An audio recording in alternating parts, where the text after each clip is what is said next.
¿Qué tal? Muy buenas tardes, estimados guatemaltecos. Es un gusto saludarles nuevamente en esta gira política virtual del partido político Familia. Mi nombre es Jorge David Chapas, yo soy presidente y fundador del partido y bueno, junto con un nutrido grupo de guatemaltecos, pues nos damos a la tarea de presentarnos todos los viernes en este horario, a las 6 de la tarde, y les presentamos a ustedes siempre un tema interesante donde hacemos crítica, análisis y fundamentalmente propuesta. Propuesta y la verdad también una invitación que tratamos de hacer pues muy directa, muy clara, a fin de que los guatemaltecos de bien, guatemaltecos de principios, de valores, gente decente, gente trabajadora, pues se sume a esta causa que nosotros, a la cual nosotros nos hemos tomado como un proyecto de vida personal, ¿no? Y es que la verdad es que queremos cambiar Guatemala, cambiarla para bien. Queremos que en Guatemala reinen las condiciones de orden, de justicia, de libertad, de progreso económico, de paz para nuestras familias. Paz que hoy, pues lamentablemente no tenemos. Hoy, pues reina en el desorden, reina la pobreza, el caos, la ignorancia, tantas condiciones que no nos permiten alcanzar nuestro máximo potencial, nuestros anhelos y nuestros sueños, estimados amigos. Por eso, pues, para nosotros, en este afán de hacer llegar nuestro mensaje, pues nos presentamos con ustedes todos los viernes en estas giras políticas virtuales y les traemos temas bajo los cuales les hablamos de la propuesta que nosotros hacemos como proyecto político y pues tenemos con nosotros importantes panelistas y guatemaltecos que también pues quieren un cambio importante para nuestro país. Hoy pues tenemos un menú especial, por así decirlo. Precisamente el panelista que nos acompaña hoy pues no es originario de Guatemala, sin embargo quiere a Guatemala como su país, ¿no? Y pues bueno, lo demuestra diariamente con su labor académica y de investigación que hace. Ya se los vamos a presentar. El tema que vamos a tratar hoy, pues justamente tiene que ver con el presupuesto nacional y le hemos puesto por título a nuestra gira política: a más presupuesto nacional, menos presupuesto familiar. Y el subtítulo es limitar al gobierno la solución. Así es de que, por favor, abróchate los cinturones porque vamos a comenzar.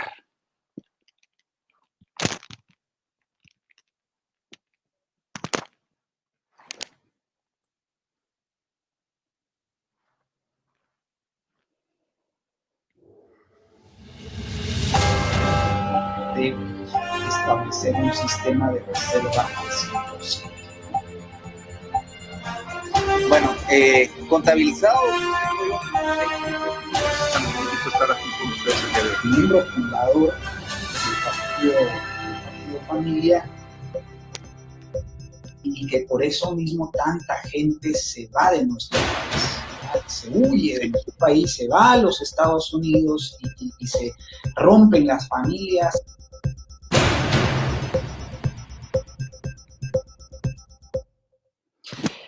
Bien, gracias amigos. A más presupuesto nacional, menos presupuesto familiar. Ese es el gran título de nuestra gira política el día de hoy.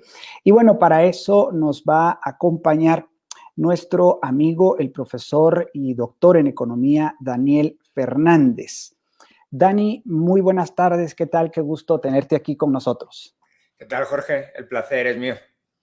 Gracias, Dani, muy amable. Pues bueno, un tema como has visto en el título, ¿no?, de nuestra gira política, un tema que sin duda es muy apasionante para profesionales como tú que están pues metidos de lleno en el tema económico, ¿no? Y bueno, de hacer análisis de data e investigación en torno a este tema.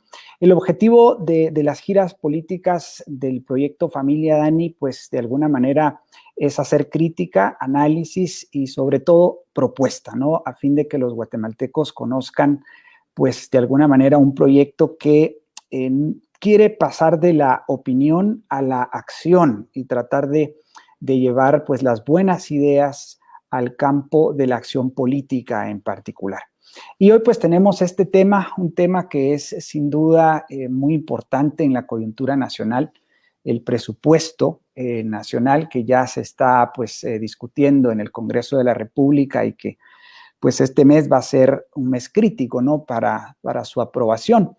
Y hemos querido conectarlo con el tema del presupuesto familiar, ¿no? Que quisiéramos lograr aterrizar el tema y bajarlo del nivel, digamos, macro al nivel de las familias, ¿verdad? Porque al final, pues, la pregunta es cómo nos impacta un presupuesto nacional a las familias guatemaltecas, ¿no? Y sin duda, pues que contigo acá en la sala, pues vamos a aprender muchísimo. Así que, pues, desde ya, muchísimas gracias por tu apoyo a la gira política virtual.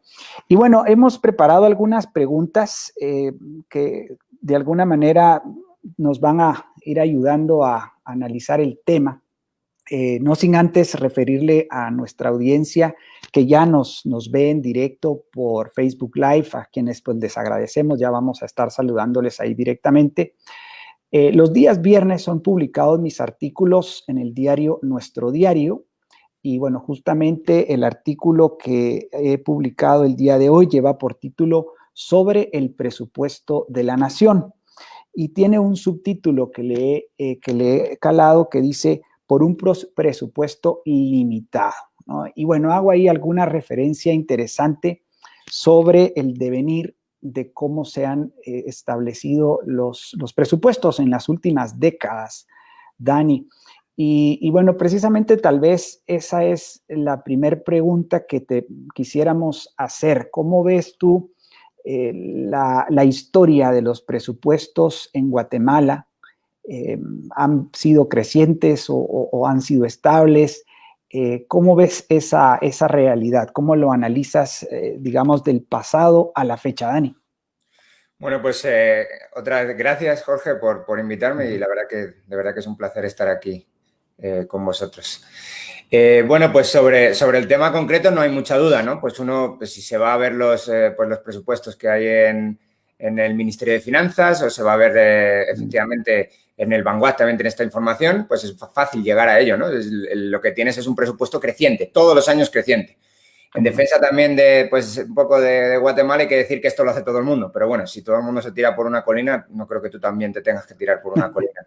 Pero bueno, sí, la lógica del poder y la lógica del sector público es la lógica de crecer. Es la lógica siempre de seguir creciendo. Entonces, el problema del sector público, a diferencia del sector privado, es que cuando crece lo hace a costa del sector privado. Es decir, cuando lo hace, crece a costa de ponernos a nosotros impuestos. Y el nombre impuestos está muy bien puesto, porque es algo que no es voluntario, evidentemente. Es algo que claro, no hay más narices que pagarlo. Entonces, sí, efectivamente, los presupuestos crecen. Habrá algunos economistas que te digan, pero cuidado porque hay que ver otras variables. Por ejemplo, hay que ver la variable inflación. Y es verdad, cuando uno, por ejemplo, compara el presupuesto de hoy en Guatemala con el presupuesto de hace 40 años, pues los quetzales no son exactamente lo mismo. Hace 40 años valía mucho más un quetzal de lo que vale hoy en día. Por lo tanto, hay que introducir algún elemento que corrija esto. Es decir, hay que introducir algún elemento que de alguna manera nos permita comparar cuál era el presupuesto, cuál es el presupuesto de este año, o el presupuesto 2020 o el que va a venir el año que viene, 2021, supongo que ahora vamos a hablar de eso, pero sí, hay que introducir eso, ¿no? Hay que introducir alguna medida que corrija, que usualmente lo que se hace es que se descuenta la inflación, es decir, tenemos medidas de inflación más o menos exactas y lo que podemos hacer es decir, de alguna manera intentar corregir y ver un quetzal de hoy exactamente cuántos quetzales del año 70, 80, 90, cuando nos dé la gana era. Incluso si corregimos por esto, que es algo que hay que hacer, es algo correcto hacerlo, es decir, analizar el presupuesto deflactado, lo que vemos es que el presupuesto de Guatemala también sigue creciendo, crece año tras año, incluso cuando corregimos por los elementos que está bien hacerlo, que hay que corregirlos, que son los elementos de pérdida de poder adquisitivo del dinero. Entonces, incluso corrigiendo por ese lado, los presupuestos crecen siempre. Y es algo que, como digo, no es algo exclusivo de Guatemala, es algo que ocurre en todas partes del mundo. No? La lógica del poder es la de acaparar cada vez más poder. La lógica y la forma en la que acaparan poder los burócratas, ya quitando temas de que haya robo y todas estas cosas, de dónde está el dinero, que quizá también, pero no quitando eso, la lógica del poder es la de tener más recursos a tu disposición para poder dar favores y favores que luego posiblemente vas a poder cobrar de alguna forma, que ya sea pecuniaria o no pecuniaria, en forma de dinero o en cualquier otra forma. Es decir, si consigues poner a alguien, consigues darle un salario de por vida o un salario por estar en el sector público, pues es posible que te deba un favor y esos favores pues luego te los va a devolver de cualquier otra manera y puede ser... lo puedes ver que esto es lógico, que no es lógico, no, que esto es lo que se llama, bueno, hay una parte de la economía y política, entre economía y política, se llama public choice o teoría de la elección pública, que estudia esto, precisamente esto, de cómo la gente que está en el poder tiene sus incentivos personales. Y a veces pensamos que, sobre todo los economistas tendemos a pensar mucho esto, que el incentivo es el dinero y solamente existe el dinero. No es cierto. El poder es un fin en sí mismo y los burócratas persiguen poder. Los burócratas y los políticos persiguen poder. Entonces yo por eso usualmente, excepto probablemente con vosotros, la verdad que la mayor parte de políticos me provocan algún tipo de cuidado, ¿no? Cuidado porque si el político probablemente va a estar ahí con una noción de maximizar su poder y cuando maximiza su poder se entromete en las relaciones personales de los ciudadanos y en las relaciones económicas, vamos, en cualquier tipo de relaciones de los ciudadanos, porque poder explícitamente significa poder controlar de alguna forma que algún aspecto de la vida de los ciudadanos. Bueno, en este caso, en el poder económico puramente dicho, o el poder de imponer impuestos y otorgar rentas a los que están cercanos a ti, que sería un poco lo que busca pues ese pues presupuesto creciente. Claro. No, pues muchas gracias por la confianza, Dani. Le informo a nuestra audiencia que nosotros como proyecto político nos acercamos a profesionales de tu talla, Dani, ¿verdad? Y aprendemos de ti, porque eso es lo que nos interesa, ¿verdad? Recoger pues tus conocimientos, tu experiencia y que de alguna manera pues gente como tú apoye o más bien pues nos ayude a tener argumentos para persuadir a nuestra audiencia, ¿no? Y con base a lo que decías, pues fíjate que en el libro Guatemala, los tiempos que vivimos, del profesor Carlos Sabino, él allí hace un estudio del gasto público históricamente desde la década de los 80, si no mal recuerdo, y yo estaba viendo que en el año 2000, por ejemplo, el presupuesto era de 20,000 millardos, ¿no? El año 2000. Hoy, año 2020, 99,000 millardos, que es pues el proyecto de presupuesto, y por favor, si estoy mal en el dato, bueno, miles más, miles menos, o millones más, millones menos, ¿no? Pero si estoy mal en el dato, por favor me corriges. Ahora, en efecto, uno pensaría que el presupuesto de los países, conforme aumenta la población, conforme aumenta el nivel de riqueza, y cuando sea lento y escaso, pues justamente los presupuestos nacionales pueden incrementarse. Pero el tema es que de alguna manera no se ve reflejada la mejoría en las condiciones de vida de la gente, ¿no? Principalmente cuando uno ve algunas cifras de seguridad, de justicia y la mala calidad de obras públicas que existen en Guatemala, pues bueno, que es lo esencial, ¿sí? Es para lo que el gobierno en teoría pues debiese de existir, pues no se ve traducido ese incremento de 5 veces el presupuesto hace 20 años con respecto al de ahora, ¿no? Entonces, bueno, esto me llama a mí poderosamente la atención y bueno, en ese sentido, tal vez entrando ya en materia del proyecto de presupuesto nacional, ¿no? Creo que son un poco más de 99,000 millardos, o sea, 99,000 millones, si no estoy mal. ¿Cómo ves tú este presupuesto nacional considerando el año que estamos viviendo en el que han habido pues, restricciones económicas, en el que se ha cerrado la economía? Tú y tu equipo en UFM Market Trends han escrito excelentes artículos. Por ahí tal vez David Mendoza, que nos ayuda también en la producción, pues tal vez puedes poner el sitio web de UF Market Trends por si alguien quiere visitar el blog y ver tantos artículos y ensayos ahí al respecto. ¿Cuál es tu visión general sobre el presupuesto actual, considerando el contexto, la coyuntura de este año, Dani? Bueno, pues el gobierno está vendiendo, aunque parezca mentira, el gobierno está vendiendo estos presupuestos como si fueran unos presupuestos austeros. Es decir, que están gastando mucho menos. La verdad es que, bueno, todo supongo que es una cuestión de semántica y si quieres darle la vuelta al concepto y buscar tres pies al gato, pues se lo vas a encontrar al final. Pero bueno, la realidad es que este es el argumento que están poniendo la gente desde el Ministerio de Finanzas y en general desde el Gobierno. Y es que este año 2020 el presupuesto era de 107.000 millones de quetzales. Claro, la trampa aquí está en no ver que efectivamente el presupuesto no era este. El presupuesto eran 87.000 millones. Ahora vamos a ver si el presupuesto era alto o bajo y vamos a comparar con algunas cosas. Pero bueno, en principio era 87, acabó en 107, perdón, 107.000 millones. Y básicamente acabó ahí porque se consideró, con buen o mal criterio, supongo que esto también lo podemos debatir ahora, que había que gastar mucho más porque este año era un año muy excepcional porque venía la pandemia y había que estar preparados para la pandemia. Entonces, bueno, habrá, no es el momento ahora, supongo que de debatirlo, pero bueno, habrá más o mejores, mejores o peores argumentos para justificar esto, pero el caso es que se consideró que 2020 era un año especial. Y como año especial podíamos gastar durante un año una cantidad desorbitada. Un año. Este era el argumento original. El argumento que sigue es el siguiente. Este año estamos gastando poco porque son casi 100.000, son 99.700. Sí. Estamos gastando, yo creo que dejaron en 99.000 para que la gente no le choque la cifra. Exacto.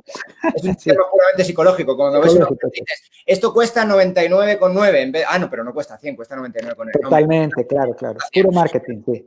Esto está casi lo mismo, ¿no? Seguro que lo dejaron ahí y dijeron, hay que recortar de donde sea para dejarlo justamente en menos de 100. Bueno, pues son casi 100 prácticamente. Entonces, pero esto choca con el propio argumento que el mismo gobierno estaba dando el año anterior, que es para meternos todas las ampliaciones presupuestarias. Este es un año especial. Pero si 2020 fue un año especial, significa que en 2021 deberíamos volver a la normalidad, también en términos de presupuesto público. Y si volver a la normalidad significa que nuestra base de comparación no debería ser el año 2020, nunca, bajo ningún concepto. La base de comparación debería ser el año 2019 o el año 2020, el inicio del año 2020, los presupuestos iniciales para el año 2020. Para que os hagáis una idea, bueno, esto ya lo he contado, pero son 87.000 millones. Entonces, cuando vemos 87.000 millones y lo comparamos con el presupuesto que hay ahora, que son casi 100.000, lo que tenemos es un incremento de un 13%. Un incremento de un 13% en el presupuesto, que es más de un 13%, casi un 14%. ¿Y es justificable esto? Bueno, pues no. Sobre todo porque la economía no ha crecido, todo lo contrario, ha decrecido y está decreciendo. No sabemos todavía la extensión de cuánto va a decrecer en este 2020. Nosotros hicimos estimaciones a principios de año, en marzo, de que esto iba a caer mínimo un 3%. Curiosamente, los datos nos están dando ahora la razón. Las estimaciones ahora últimas son de que aproximadamente, el Vanguard siempre es muy optimista, pero están en 2 y pico % de caída. Entonces, lo que tenemos es que si lo que está haciendo es caer la economía, si lo que está haciendo es que todos los ciudadanos tenemos menos ingresos, lo lógico es que el Estado también cortara sus gastos de la misma manera que los ciudadanos tenemos que cortar nuestros ingresos. Entonces, esto es lo que de alguna manera, y otra vez tergiversando y jugando con el lenguaje, es lo que está haciendo ahora mismo el gobierno y en general, o en particular, el Ministerio de Finanzas, que es vendernos como un recorte presupuestario aquello que no lo es. Lo que es un incremento muy, muy fuerte del gasto público. En comparación con un año normal, con los presupuestos del año 2020 normales, que eran 87.000 millones de quetzales. Bajo mi punto de vista, además, 2020, el inicio, ya te estoy hablando de enero, de los presupuestos que ya existían en 2020, eran unos presupuestos increíblemente desbalanceados. Para que nos hagamos una idea, el propio Ministerio de Finanzas tenía previsto recaudar 66.000 millones de quetzales. Es decir, a los ciudadanos nos quitan 67.000 millones de quetzales. Porque no nos llevemos a engaño, los ingresos del Estado, que eso lo vamos a hablar ahora, creo también, ¿verdad, Jorge? Pero sí, bueno, seguro. Los ingresos del Estado vienen de nuestros bolsillos. Los ingresos del Estado no vienen de otro lugar que no sea de meternos las manos en el bolsillo a nosotros. Entonces, esos 66.000 millones de quetzales debería haber sido la cifra de gasto algo similar, en el mejor de los casos, a esos 66.000 millones de quetzales.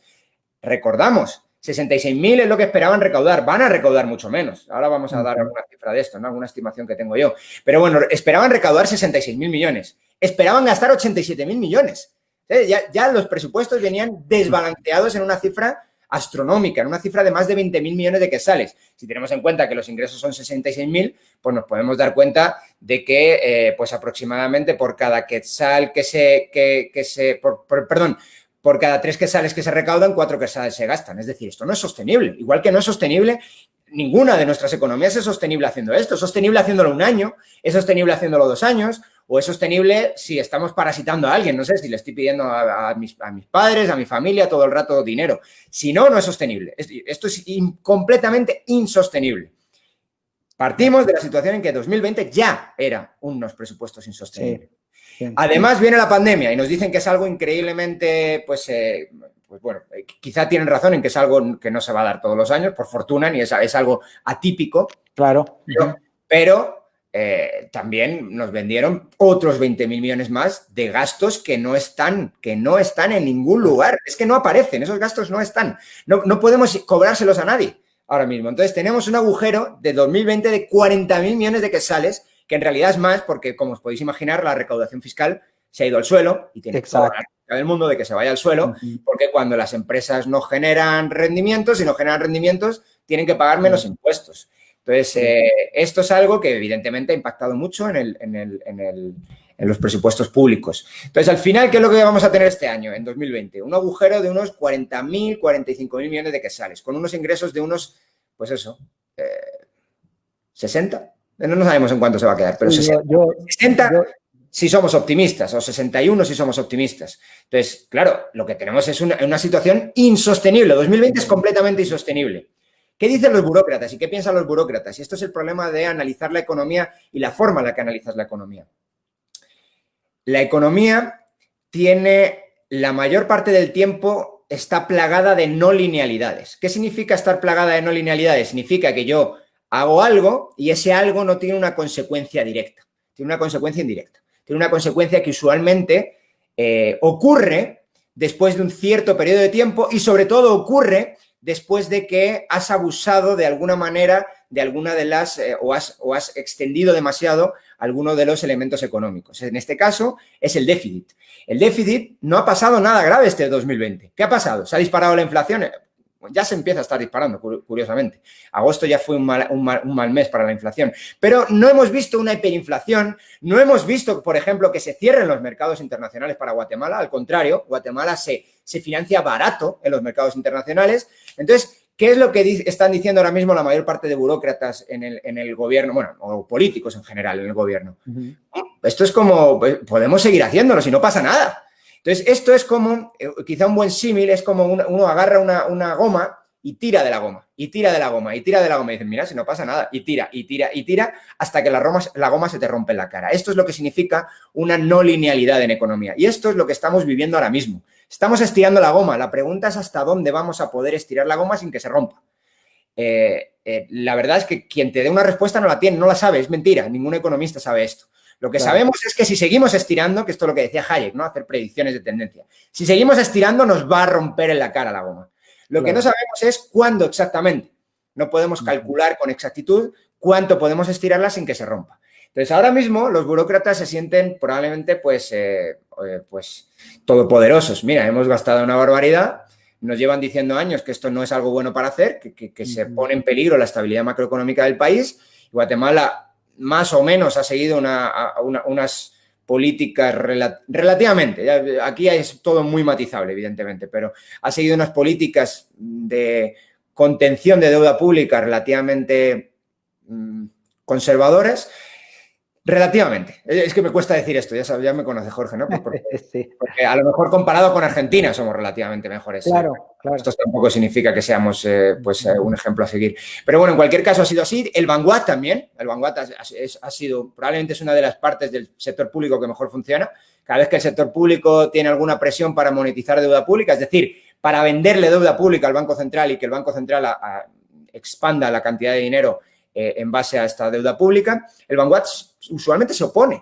y se opone y además tiene el beneplácito de la propia población. La población no lo ve bien esto. En otros países sí lo ve bien. Esto es una de las características que ha provocado que de alguna manera Guatemala haya conseguido conservar una estabilidad macro a lo largo del tiempo. Nosotros ahora la estamos tirando por la borda. Y estos presupuestos de este año la están tirando por la borda. Entonces, esto es lo que la ciudadanía, pues, ¿no?, tiene que entender. Supongo que nosotros también le tenemos que de alguna manera,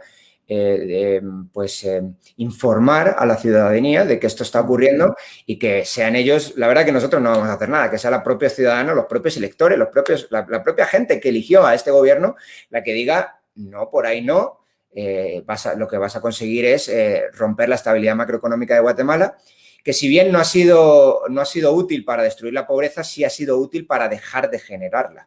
Que eso es bastante importante. Claro, sí. No, y bueno, lo que dices respecto de cómo el presupuesto hoy, pues nos han encajado más de 20,000 millones de quetzales más. Bueno, esta es la tendencia histórica, ¿no, Dani? Porque en realidad, cuando uno observa, y me gustaría compartirles mi pantalla, desde la producción nos comparten unos gráficos que nos ayudaron a hacer. Voy a pedirle a Dani que en su momento me diga si ven mi pantalla. Vamos a ver, permítanme. Quiero ver si... Ops, no.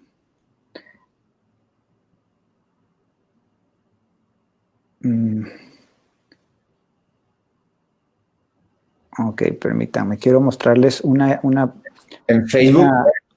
Sí, la van a ver aquí mismo en pantalla, pero que olvidé que tenía que pasarlo en el mismo. A ver, ya, acaba. Solo me dices, por favor, Dani, si la ves. Yo no, ahora sí. ¿Sí? Ahora sí. Ok. Bueno, esta gráfica que nos ha preparado el equipo de producción de la gira política virtual. Bueno, vemos ahí los presupuestos públicos desde 2011 a la fecha, ¿no? Prácticamente la última década. Vemos cómo han sido efectivamente crecientes, tal vez se quedó igual, si no mal recuerdo, entre 2017 y 2018, pero el resto pues ha sido siempre en aumento, ¿no? Y de hecho esta última cifra del año 2020 pues no está donde debiese de estar, porque pues seguro estará rozando los 100,000 millones de quetzales, ¿no? Al menos pues hacia allí está el presupuesto del Estado. Ahora, el tema, Dani, es que, como tú bien dices, para ver los presupuestos públicos siempre hay que poner atención a los ingresos, ¿no? Hay una frase que realmente no recuerdo a quién se le atribuye, pero que dice que todo aquello que es válido para las familias también es válido para los gobiernos. Y bueno, para quienes nos están escuchando y viendo en directo o en diferido en su momento, pues usted como padre de familia no puede tener ingresos por 5,000 quetzales y tener un presupuesto por 8,000 o por 10,000, ¿verdad? O sea, usted debiese de ajustarse a los ingresos que usted tiene al mes. Lamentablemente, en estos casos, cuando tenemos gobiernos estatistas con politiqueros estatistas al frente, pues tienen presupuestos que superan con creces los ingresos, ¿no? No hay un caso en esta última década en el cual no sea ese el escenario, ¿no? O sea, por ejemplo, los ingresos en el año 2011 eran de 38,789 millones de quetzales y el presupuesto 54,000 millones, ¿no?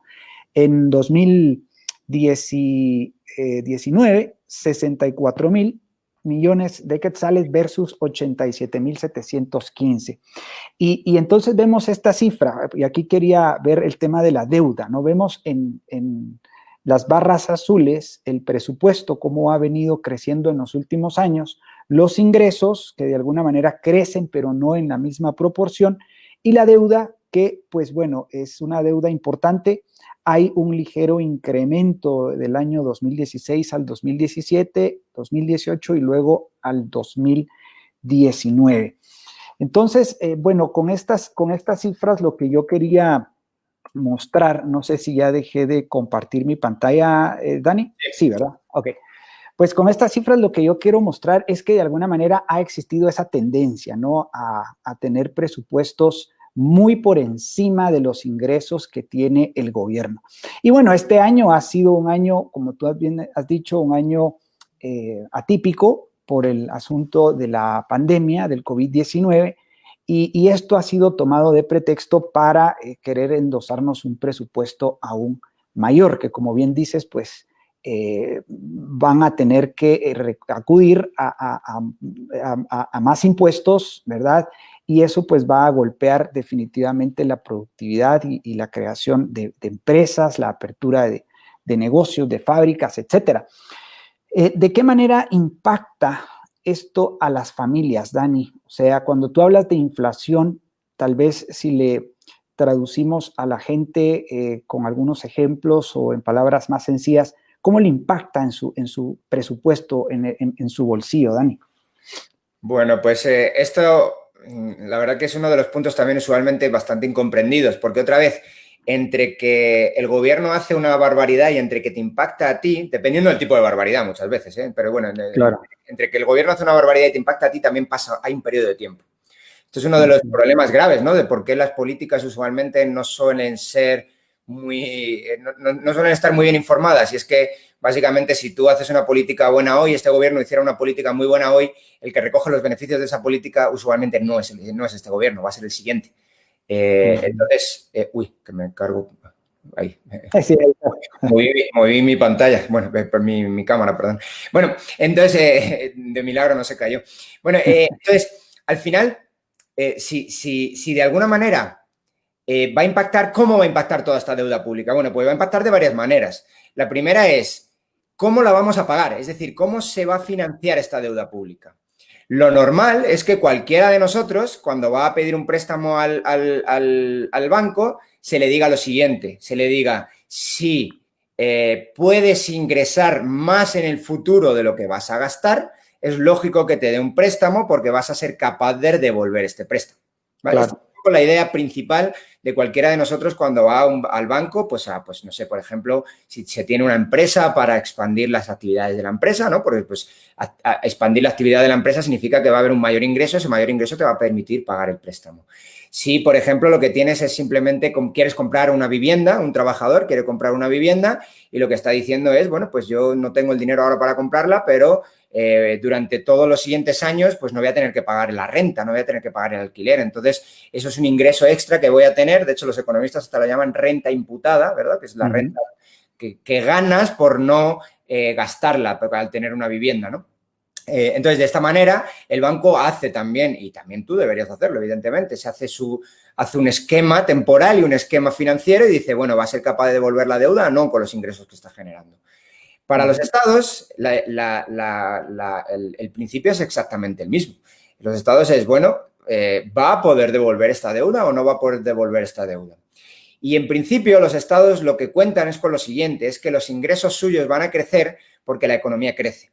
Es decir, la economía de alguna manera va a ser capaz de ser más productiva y como es capaz de ser más productiva yo le puedo poner más impuestos. O los mismos impuestos me generan más rendimiento.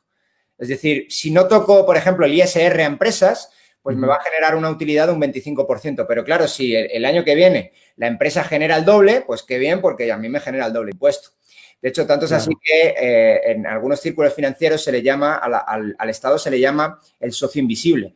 ¿Por qué es el socio invisible? Porque cada vez que tienes beneficios hay que dar una parte a él. Pero cuando tienes pérdidas, él no aparece, nunca. Entonces, bueno, la idea básica es esa. Entonces, ¿cuál es el problema en momentos de crisis? Bueno, pues que el Estado gasta un montón y que además la economía no solo no crece, sino que decrece. Entonces, aquí tenemos un problema doble, porque en lo que suele confiar las finanzas públicas, que es en que crezca la economía para poder pagar la deuda, en momentos de crisis financieras esto no está ocurriendo, de hecho ocurre todo lo contrario. Por lo tanto, el gravamen de la deuda, cuánto va a significar la deuda, va a ser todavía mayor en momentos como el actual. Por lo tanto, precisamente en el momento como el actual son los momentos donde menos nos deberíamos endeudar. Ante esto, evidentemente, no voy a reclamar que esto todos los economistas piensan así. De hecho, pues hay una parte de economistas que piensan así. Ya sabéis, los economistas somos los que nos estamos siempre peleando por todo. Y algunos economistas piensan que no, que lo mejor es gastar más. Estos son los que se suelen llamar, pues, de alguna manera, muchos macroeconomistas, en general los macroeconomistas que son neokeynesianos. Keynesianos, sí. Entonces, todos estos, pues lo que dicen es que en momentos como el actual es el Estado el que tiene que gastar mucho. En cualquier caso, yo no creo que esto sea ni mucho menos positivo, de hecho creo que es muy contraproducente, pero bueno, ellos tienen ahí sus argumentos, no creo que este sea el momento de rebatir estos argumentos, pero bueno, quiero decir que hay un debate intenso y bastante interesante sobre economistas sobre qué es mejor en estos momentos. En cualquier caso, está claro que nuestra solvencia está en riesgo, nuestra solvencia como Estado está en riesgo porque estamos tirando un montón de deuda y los ingresos están bajando. Entonces, claro, desde ese punto de vista, lo lógico que haría cualquier familia, imaginar pues eso, incluso familias ahora que a lo mejor tienen varios miembros y uno de ellos se han quedado en desempleo, lo lógico no es gastar más. Lo lógico que hacen esas familias es gastar menos. Y tiene todo el sentido financiero y económico del mundo gastar menos cuando tienes unos problemas de ingresos. Porque si no, tarde o temprano quiebras, más temprano, por desgracia, que tarde. El Estado tiene unas restricciones que son relativamente similares. Si no restringimos nuestros gastos, quebramos. Ahora bien, los estados tienen a su disposición un arsenal de políticas y de capacidades que no tenemos los ciudadanos. Una de ellas se ha utilizado en esta crisis en Guatemala, que es la de monetizar deuda pública. Y otra vez, ya lo he explicado antes muy someramente, pero lo voy a volver a explicar. ¿Qué es monetizar deuda pública? Bueno, como los mercados tienen un límite a la cantidad de deuda que tú le puedes tirar, los estados tienen la siguiente capacidad, que es la de decir, bueno, yo voy a gastar más de lo que ingreso, voy a emitir esa deuda pública, pero en vez de venderla en el mercado, es decir, que haya gente que me dé su dinero para que yo pueda gastarlo, lo que voy a hacer es ir al Banco Central y que él me dé dinero. Claro, cuando el Banco Central te da dinero, usualmente no te da dinero que ya tiene ahí, te da dinero nuevo. Claro. Dinero nuevo. Esto es lo que se llama monetizar deuda pública. Cuando se monetiza deuda pública hay un riesgo inflacionario fuerte, que está latente. No quiero decir que siempre que se monetice deuda pública aparezca inflación o inflación alta, pero desde luego lo que estás haciendo es como, no sé, es como el que juega a la ruleta rusa, ¿no? Y tiene un revólver y tiene 6 balas y pues tienes un riesgo de que eso pase. Y cuantas más juegas a la ruleta rusa, más probable es que te termines volando los sesos. Pues esto es exactamente lo mismo. Cuanto más haces esto, cuanto más vas al mecanismo monetario de financiación en el Banco Central, es decir, de monetización de deuda pública, más probable es que te vuelen los sesos. En este caso, lo que quiere decir, más probable es que generes inflación en la economía. Ya hemos visto, ojalá esto no siga así, pero ya hemos visto que hay un repunte inflacionario en Guatemala. Todavía es muy pronto para saber si esto va a ser generalizado o no, pero agosto ha sido un mal mes para la inflación. ¿Esto qué quiere decir? Bueno, pues que de alguna manera quizá estamos empezando a ver algunos de estos efectos. Hay gente que dice el problema con la inflación es un problema muchas veces también del precio de la energía. Cuando el precio de la energía va para arriba, la inflación va para arriba, y cuando el precio de la energía va para abajo, la inflación va para abajo. Precisamente agosto no ha sido un mes en el que haya crecido el precio de la energía. De hecho, el precio del barril del petróleo, ¿no?, que es uno de los grandes indicadores, sí, del precio de la energía, no es el único precio de la energía, evidentemente, pero se ha ido para abajo. Y también estamos en este año está siendo un año en el que hay bastantes lluvias. Esto significa que el precio de la energía eléctrica en Guatemala también baja. Entonces tenemos precio de petróleo que no crece y precio de la energía eléctrica relativamente barato. Por lo tanto, pues lo que tenemos es una situación en la que parece que está empezando a tener algún efecto. Otra vez, no quiero decir que esto signifique necesariamente que va a seguir incrementando esta inflación, porque, bueno, hay muchos elementos que están jugando a favor y en contra constantemente de estos movimientos inflacionarios. Pero sin ninguna duda, de la monetización de deuda pública fue un elemento que jugó a favor que está jugando a favor de la inflación. Entonces, desde este punto de vista, como digo, es uno de los arsenales, es una de las armas que no tenemos los ciudadanos. Los ciudadanos, pues si no tenemos ingresos y no tenemos capacidad ya de endeudarnos más, pues literalmente lo que tenemos que hacer es bajar gastos y muy posiblemente en algún momento, si nos hemos excedido demasiado, quebrar.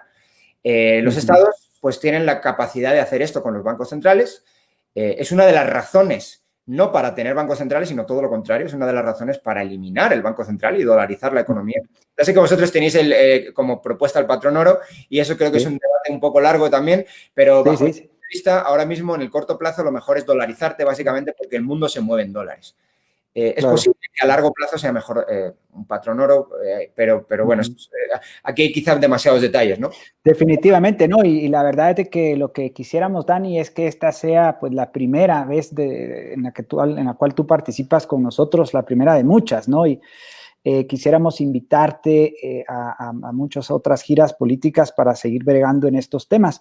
Por ahora, el tema del presupuesto nacional que se ve venir para el año 2021, pues es un panorama sombrío, ¿no? Principalmente porque desde nuestra perspectiva, el gobierno hace muchas cosas que no puede, ¿sí? Que no puede y obviamente no debe.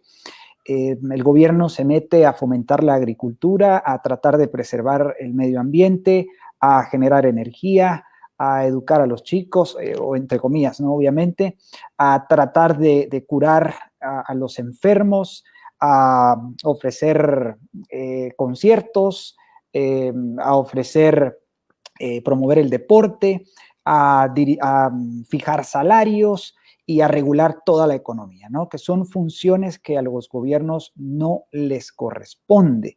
Y entonces, pues bueno, yo lo decía por ahí en mi artículo, no solo no deben, sino lo más importante es que no pueden cumplir con estas tareas que son propias de los ciudadanos, quienes organizados a través del mercado y en otras organizaciones de carácter voluntario, pues de alguna manera satisfacen estas necesidades de mejor manera, ¿no?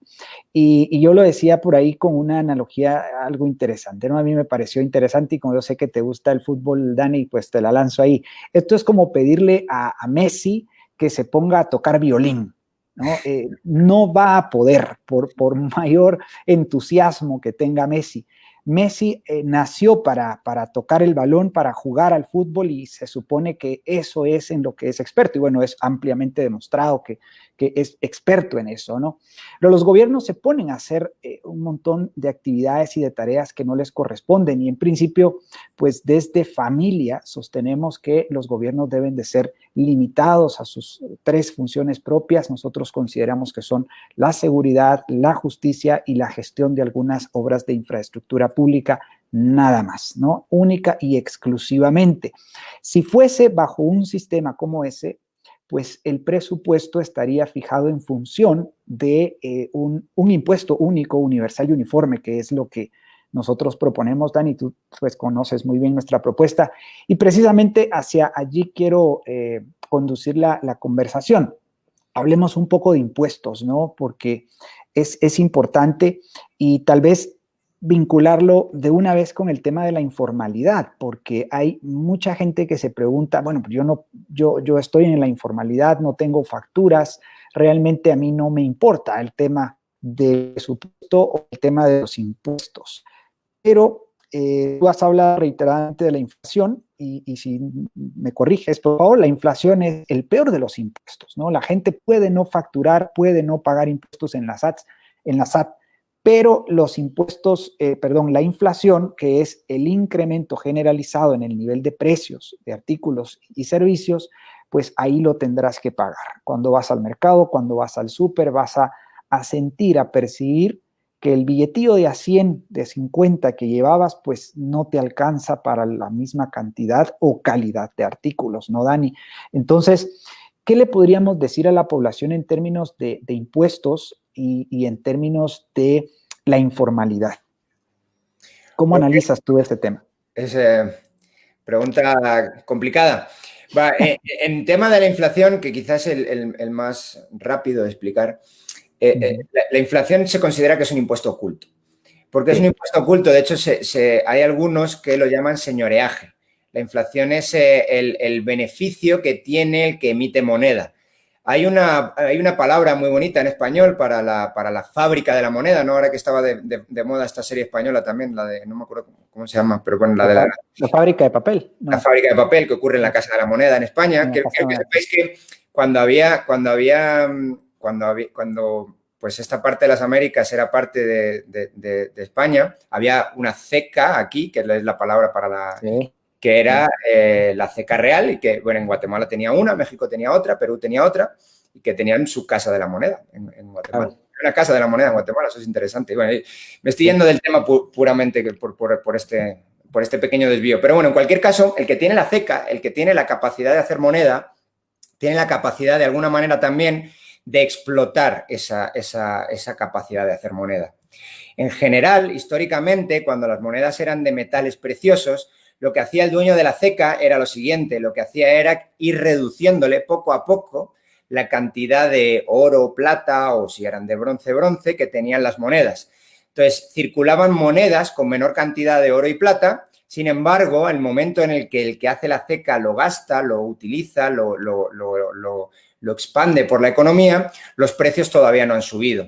Entonces, tiene la capacidad, de alguna manera, de quitarle un poquito de poder adquisitivo a la moneda y que no se note al principio, pero luego, tarde o temprano, el mercado lo nota y cuando lo nota, hay una subida generalizada de precios, que en realidad lo que significaba es que en términos del oro o la plata, los precios seguían siendo completamente estables, pero cada moneda tenía cada vez menos cantidad de oro o plata.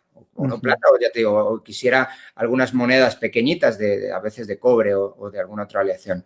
Bueno, en cualquier caso, este es el origen, ¿no?, de cómo los estados aprenden, de alguna manera, que tener el monopolio de emisión de una moneda es algo muy rentable y que generar inflación es algo, además, que no genera daño para la persona, para el gobierno. Porque cuando hay inflación, la mayor parte de gente no se torna hacia el gobierno, sino se torna hacia los empresarios. Y dice, estos empresarios son muy avariciosos y me están subiendo los precios y como me están subiendo los precios, lo que me quieren hacer es matarme de hambre. Están jugando con nuestro hambre. Supongo que toda esta gente nos ha preguntado por qué los empresarios son tan avariciosos en Venezuela o en Argentina y no son avariciosos en otros lugares. Pero bueno, ¿y por qué en algunos lados son más avariciosos que en otros lados? Lo cierto es que pues, todo el mundo, de alguna manera, busca generar rendimientos en un mercado y cuando busca generar estos rendimientos no necesariamente tiene que subir los precios. Muchas veces lo hace introduciendo elementos como incrementar la productividad. Entonces, le puedes pagar al trabajador lo mismo, puedes producir muchísimo más, incluso pueden bajar los precios y seguir ganando dinero. Y, de hecho, esto es lo que ocurre en un mercado usualmente. En un mercado usualmente lo que ocurre es esto justo que estoy contando. Los empresarios introducen elementos de que aumentan la productividad, que son lo que llamamos los bienes de capital, y los precios bajan, no suben. Lo normal en un mercado es que los precios bajen. Cuando aumenta la productividad, todos los precios bajan y en aquellos lugares donde más incrementa la productividad, más bajan.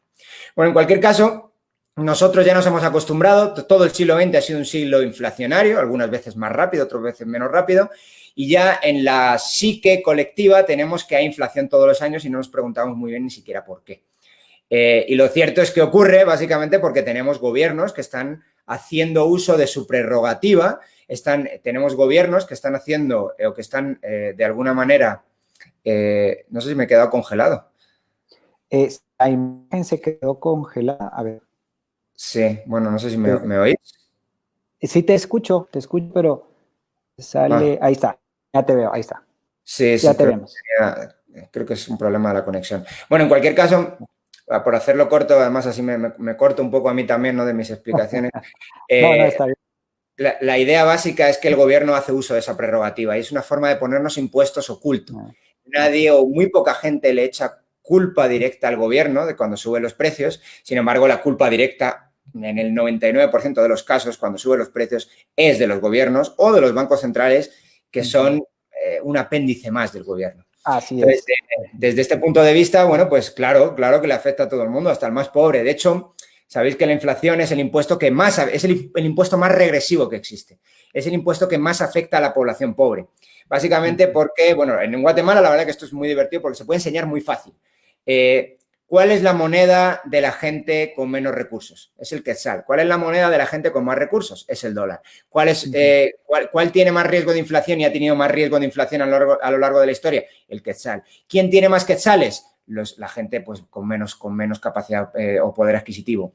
Y peor aún, ¿quién tiene más saldos líquidos? Esto es un tema de sofisticación financiera. Si yo tengo millones de dólares, tengo un montón de gente que me está diciendo vamos a hacer un esquema para que puedas invertirlo, vamos a hacer un vehículo de inversión en Estados Unidos, vamos a hacer bla, bla, bla, bla, bla. Todo eso te permite protegerte de la inflación, no tienes que tener dinero. La gente que es clase media y sobre todo clase media baja y a partir de ahí para abajo, lo que guarda sus ahorros muchas veces es en dinero contante y sonante. Por lo tanto, la inflación, ¿a quién le pega más? Pues evidentemente al que tiene más cantidad de dinero dinero como proporción de todo su patrimonio, el que tiene más cantidad de dinero físico, dinero líquido, suelen ser la gente con menos recursos. Entonces, la inflación, al revés, es el impuesto más inflacionario, el impuesto más regresivo que existe. Apenas le afecta a los más ricos, le impacta bastante a la clase media y le impacta increíblemente a la clase más pobre. Claro, claro, sí. No, y eso es lo que, bueno, lo que se ve venir para el año 2021, un panorama, pues, muy complicado, ¿verdad? Para las empresas y, pues, obviamente, como dices, para los más pobres, que en nuestro caso nos preocupa muchísimo porque, pues, esa inflación, ese incremento generalizado en los precios, pues, les impacta y les impacta de forma oculta, ¿no? Como tú bien lo has dicho. Y precisamente por eso nosotros a propósito del Banco Central, precisamente por eso nosotros proponemos suprimir la banca central en Guatemala y transitar al patrón oro porque pues es el sistema monetario que ha funcionado en los hasta el año pues 1800, 1900, siglo XIX, siglo XX, pues funcionó y funcionó bien hasta muy recientemente la invención de los bancos centrales en los últimos 3, 4 siglos tal vez, pues ha venido desordenando las finanzas de las familias. Y es eso, estimados guatemaltecos, lo que nosotros quisiéramos que ustedes adviertan, ¿no? ¿Cómo impacta estas decisiones a nivel estatal, a nivel gubernamental? ¿Cómo te impacta en el bolsillo al fin de mes? Y cuando tú llegas a fin de mes, estás por ahí por los 20 o los 25 de cada mes, pues ya empiezas a pensar y cómo logro terminar, ¿no? Y por ahí empiezas, como decimos los chapines, Dani, empiezas a rascar la olla, ¿no? A ver de dónde sacas, porque en realidad no te alcanza para terminar el mes. Y en todo caso, bueno, nosotros desde familia proponemos un impuesto único, universal y uniforme, que sirva única y exclusivamente para las funciones propias del gobierno. Esto se funda bajo el principio de gobiernos limitados. Proponemos desregular la economía para que haya mayor oportunidades que la gente termina buscando en Estados Unidos, yéndose, inmigrando y rompiendo sus familias, sus matrimonios. Y en ese sentido proponemos derogar las leyes que impiden la creación de empleo, la apertura de fábricas, el emprendimiento, la creación de negocios. Conforme haya más actividad económica, menos regulaciones absurdas, vamos a lograr mayor productividad, como bien dices, y entonces vamos a lograr subir el nivel de salarios, el nivel de ingresos de la gente. Eso de subir los salarios por decreto es algo muy perverso que más bien genera desempleo. Entonces, por otro lado, las 3 reformas sociales que nosotros proponemos, la primera era pues, limitar el gobierno a sus funciones propias, la segunda es liberar la economía, lo cual incluye pues, derogar las leyes malas, retornar al patrón oro, cerrar el Banco Central. Y las últimas 3 reformas, la reforma educativa, atención médica y jubilaciones y pensiones, pues también devolverlas a los ciudadanos como corresponde, porque son actividades privadas, eminentemente privadas, y en ese sentido proponemos pues privatizarlas, ¿no? Privatizarlas entendiendo la privatización como esa devolución de funciones, recursos y poderes a la gente para que sean ellos quienes, organizados a través del mercado libre, puedan ofrecer mejor estos servicios a la población, ¿no?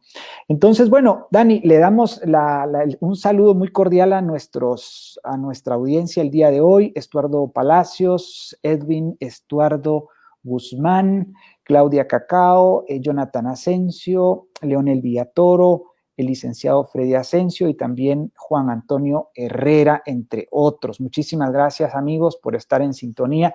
Seguro que les está gustando muchísimo nuestra conversación. Dani, bueno, es casi inminente, ¿no? Mientras no hayan políticos liberales clásicos en el Congreso de la República y pues solo hayan politiqueros estatistas, socialistas y mercantilistas, pues es muy seguro que pues este presupuesto nacional se apruebe, ¿no? Hoy escuchaba decir al diputado Samuel Pérez, ¿no? De izquierda, evidentemente, decía que por qué le tenemos tanta tirria al tema de los derechos humanos y a la PDH en particular. por qué se le está dando tan poca plata, ¿no? Él pues sugiere incrementar yo no sé. sí, sí, de 20 millones a 60, 80 millones, dice, ¿no? Bueno, no, los presupuestos son, este año le han puesto, si no estoy mal, 160. O sea, lo estoy diciendo un poco de memoria, pero lo tengo por ahí o sea, estoy haciendo un artículo sobre justo esto, y creo recordar que vi 160. Pero miren, okay. que uno no le quiera dar dinero a una instancia de gobierno que defiende algo, o incluso a lo mejor que no lo defiende de la manera más correcta, no significa que esté en contra de ese algo. Yo, evidentemente, le preguntaría a Samuel si él está en contra de darle dinero, por ejemplo, a la Fundación contra el Terrorismo. Si está en contra de darle dinero a la Fundación contra el Terrorismo, es que le gusta el terrorismo. Entonces, como probablemente este argumento que yo estoy diciendo es falaz, claro. Más probable es que el argumento que él está diciendo también sea falaz. Quizá la mejor manera de defender, no sé cuál es tampoco la mejor manera de defender los derechos humanos, pero quizá la mejor manera de defender los derechos humanos no sea darle dinero a la Procuraduría de Derechos Humanos. En efecto, sí, porque, bueno, yo lo contestaba en un tuit, ¿no? Y decía, bueno, mira, es que para defender los derechos humanos, los verdaderos derechos humanos, número uno, ¿no? Porque yo encierro, entre comillas, lo que él entenderá seguramente por derechos humanos. Ya esos derechos humanos van por la cuarta generación y entonces te meten el derecho al agua, el derecho a la vivienda, el derecho a la salud y el derecho a un medio ambiente sano, todos estos inventos y falacias el derecho al paisaje, el derecho a la naturaleza. La Constitución de Ecuador le confiere, por ejemplo, derecho a la naturaleza, cuando no te das cuenta que la naturaleza lo que tiene son leyes, no derechos. ¿Cómo se llamaba esto?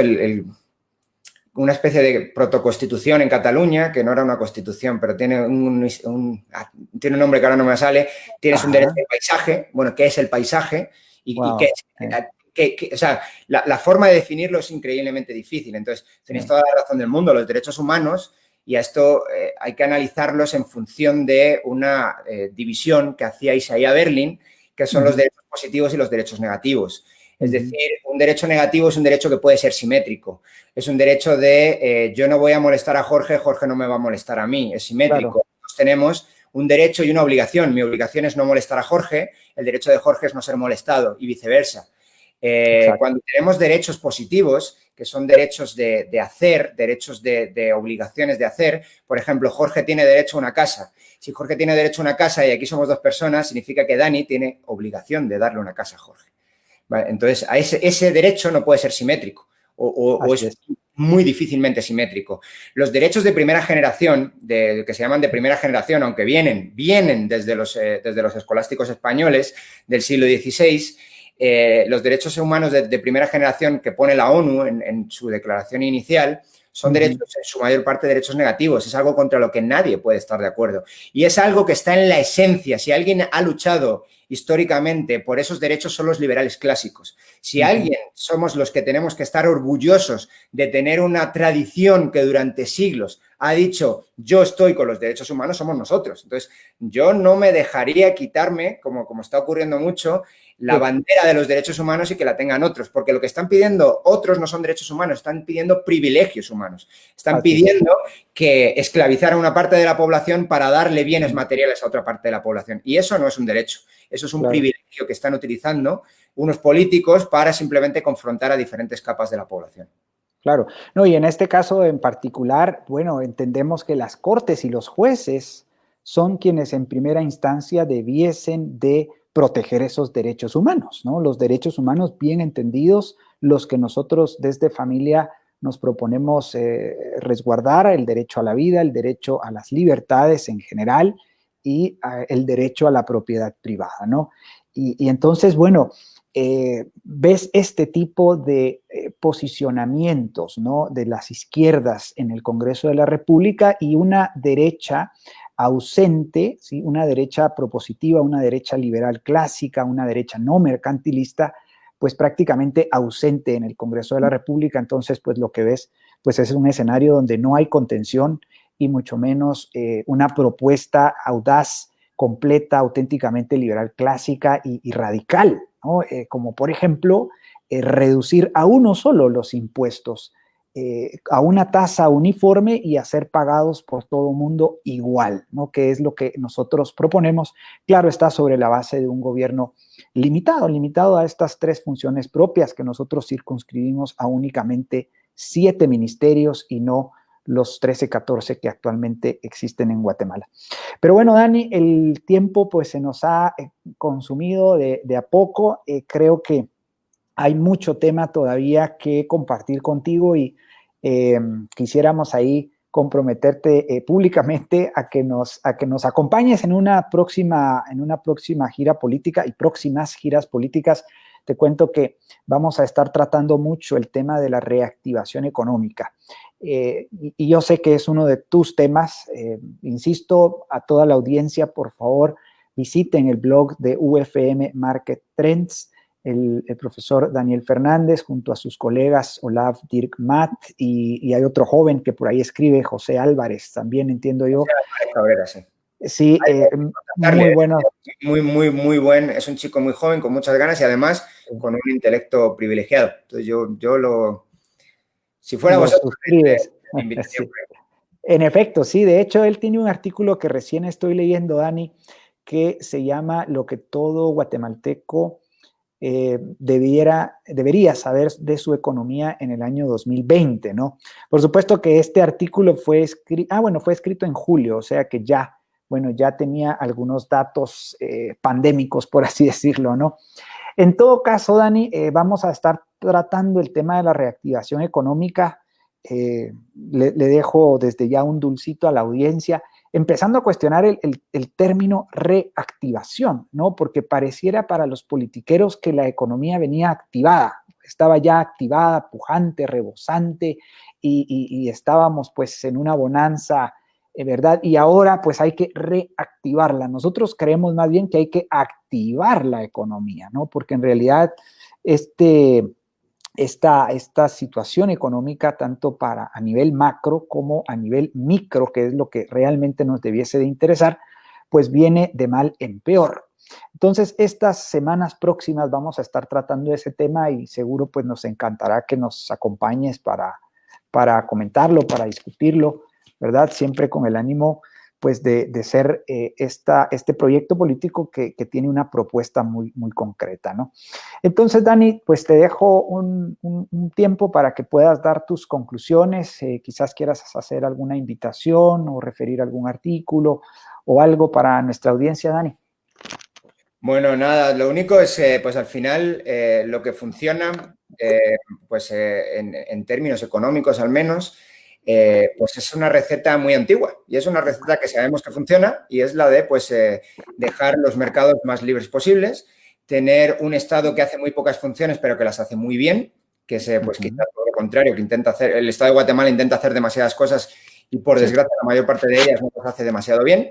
Entonces, seguridad, justicia, seguridad interna con policía, seguridad externa con ejército y poco más. El Estado tiene que hacer, y tribunales de justicia, bueno, que también he contado ya, el Estado tiene que hacer poca cosa más. Entonces, si consiguiera hacer esas cosas muy, muy bien, incluso te puedes permitir tener una pequeña red de asistencia, sobre todo los primeros compases de los que estás privatizando, por ejemplo, el ICS, o si no privatizarlo, al mínimo abrirlo a competencia, tener todo el dinero que se está utilizando en tener un sistema público de sanidad que no funciona, en tener un sistema público de educación que no funciona, podrías utilizarlo para dar becas a todas aquellas poblaciones por no tener suficiente renta, necesitar acceder a esos servicios básicos como puede ser, pues, bueno, no sé si son básicos, pero bueno, aquellos servicios que consideramos hoy en día básicos en nuestras sociedades, como pueden ser la educación, que es muy importante para el ascensor social, o como la sanidad, para también pues, evitar que una eventualidad como una enfermedad te deje fuera de la cooperación social y te deje fuera de la sociedad. Entonces, eso sale muchísimo más barato que tener un Ministerio de Sanidad, que tener un Ministerio de Educación, que tener una red de hospitales públicas que no funciona. Es decir, sale muchísimo más barato tener una red privada, que los ciudadanos elijan en función de las calidades y que se pongan a competir esa red privada y que aquellos ciudadanos que no llegan, reciban un cheque condicionado del Estado para gastar única y exclusivamente en educación o en sanidad. Eso sabemos que funciona, eso sabemos que no trae problemas sociales porque haya gente que se quede... En general, el sector privado no ocurre esto, pero bueno, entiendo que haya gente que tiene estos prejuicios, pero bueno, si hay gente que se va a quedar descolgada, hay gente demasiado pobre que no puede permitirse esos servicios, pues que se puedan incentivar de esta manera, ¿no? Con un cheque personal, intransferible y que solo se pueda utilizar para al efecto que sea la sanidad, la educación. Exacto. No hay ningún motivo ni económico ni social que nos exija tener unos hospitales públicos, ni unos ineficientes, ni un sistema público de educación ineficiente.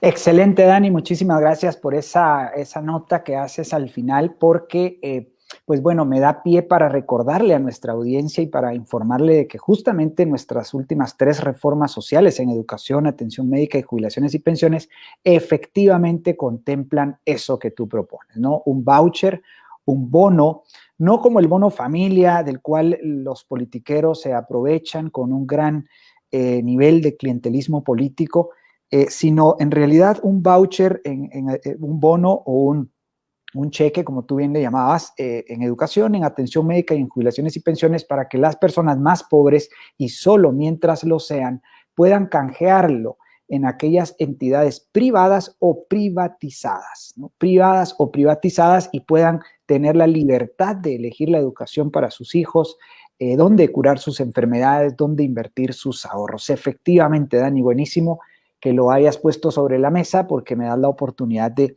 recordarlo como una parte importante, esencial, y que hubiese sido pues realmente auténtico, ¿sí? Como política pública, poder ponerla en marcha justamente en un escenario como el que estamos viviendo, de la mano de limitar el gobierno a sus funciones propias, de abrir los mercados, que es lo que tú mencionas muy bien, y pues justamente estas reformas en el ámbito social que son tan necesarias también para los más pobres nuevamente, ¿no? Pues Dani, muchísimas gracias. Yo hago eco de las felicitaciones que te dan acá en el feed de la fanpage de Familia. El licenciado Freddy Asensio te dice: excelente, estimado, felicitaciones, excelente, vamos a ver, perdón, excelente, estimado Dani, profesor Fernández, dice, ¿no? Y Leonel Villatoro también te felicita y te dice que es un privilegio tenerte en Guatemala. Bueno, como lo habréis notado, Dani es español de nacimiento, pero bueno, ya lleva una buena cantidad de años en Guatemala. Chapín de adopción ya. Chapín ya por adopción y bueno, ha demostrado con creces, pues, con su investigación tenaz. Allí, por ahí lo podrán ver ustedes en el ámbito también del desarrollo inmobiliario, bueno, haciendo, conclusiones, sacando conclusiones muy audaces, ¿no? Sobre una burbuja inmobiliaria que le ha costado, pues ahí, no sé, algunos disgustos a Dani, ¿no? Pero en todo caso, pues diciendo... Hay que darle al rey lo que es del rey. Yo estoy haciendo un artículo sobre el mercado inmobiliario. Ajá. El que ha escrito más de esto y el que tiene una investigación que la verdad que pues muy, muy buena es Olaf Dirkmaat. Olaf Dirk. Okay. Sobre todo ese tema lo ha investigado él más. Pero no bueno. Me puedo dar medallas que no son mías, esas medallas es de Olaf. Ok. No, lo digo porque yo hablando con un desarrollador amigo, pues te mencionaba a ti como uno de los ponentes, ¿no? Pero ahora que lo mencionas y justamente haciendo eco también de un comentario de Leonel Villatoro acá en el feed, dice, ojalá podamos ver con nosotros en algún futuro a Olaf Dirkmaat. Así que sí, te prometemos, Leonel, invitar a Olaf y bueno, conversar con él respecto de estos temas también que tienen que ver con vivienda, ¿no? Que justamente lo hablamos la semana pasada. Pero bueno, Dani, el tiempo ha llegado a su fin. Muchísimas gracias en nombre de todo el Proyecto Familia por pues, tu tiempo, ¿verdad? Sabemos que es muy valioso. Y reitero, las puertas abiertas de Familia para que nos acompañes en las futuras giras políticas virtuales. A ustedes, amigos, pues una vez más, muchísimas gracias por su preferencia. Sabemos que los viernes en estos horarios tal vez pueden estar haciendo muchas otras cosas. Sin embargo, pues ustedes han decidido desaprender estatismo, aprender liberalismo clásico y dejarnos inspirarles un poco a la acción política liberal, ¿no? Nuestro objetivo, nuestro proyecto de vida es cambiar Guatemala, es convertirla en un país de primer mundo, es convertirla en una potencia mundial. Las potencias mundiales ganan 45,000, 50,000 dólares al año. Nosotros estamos por el orden de los 4,500, ¿no, Dani? Así que, pues nosotros proponemos nada más y nada menos que incrementar 10 veces tus ingresos mensuales, estimado guatemalteco. Lo que necesitamos es tu firma, es tu voto, es que nos llames allí, el teléfono de WhatsApp, es que nos busques a través de las redes sociales y que des el paso de apoyar un proyecto político que nunca antes ha existido en la historia de Guatemala y que tiene una motivación auténtica, pues que es la de generar mejores condiciones de orden, justicia, libertades, progreso económico y paz para todos los guatemaltecos. Muchísimas gracias entonces por tu escucha, por tu atención. Te esperamos en este mismo canal, en este mismo horario, la próxima semana. Un abrazo grande, Dani. Saludos a todos. Feliz noche. Un abrazo.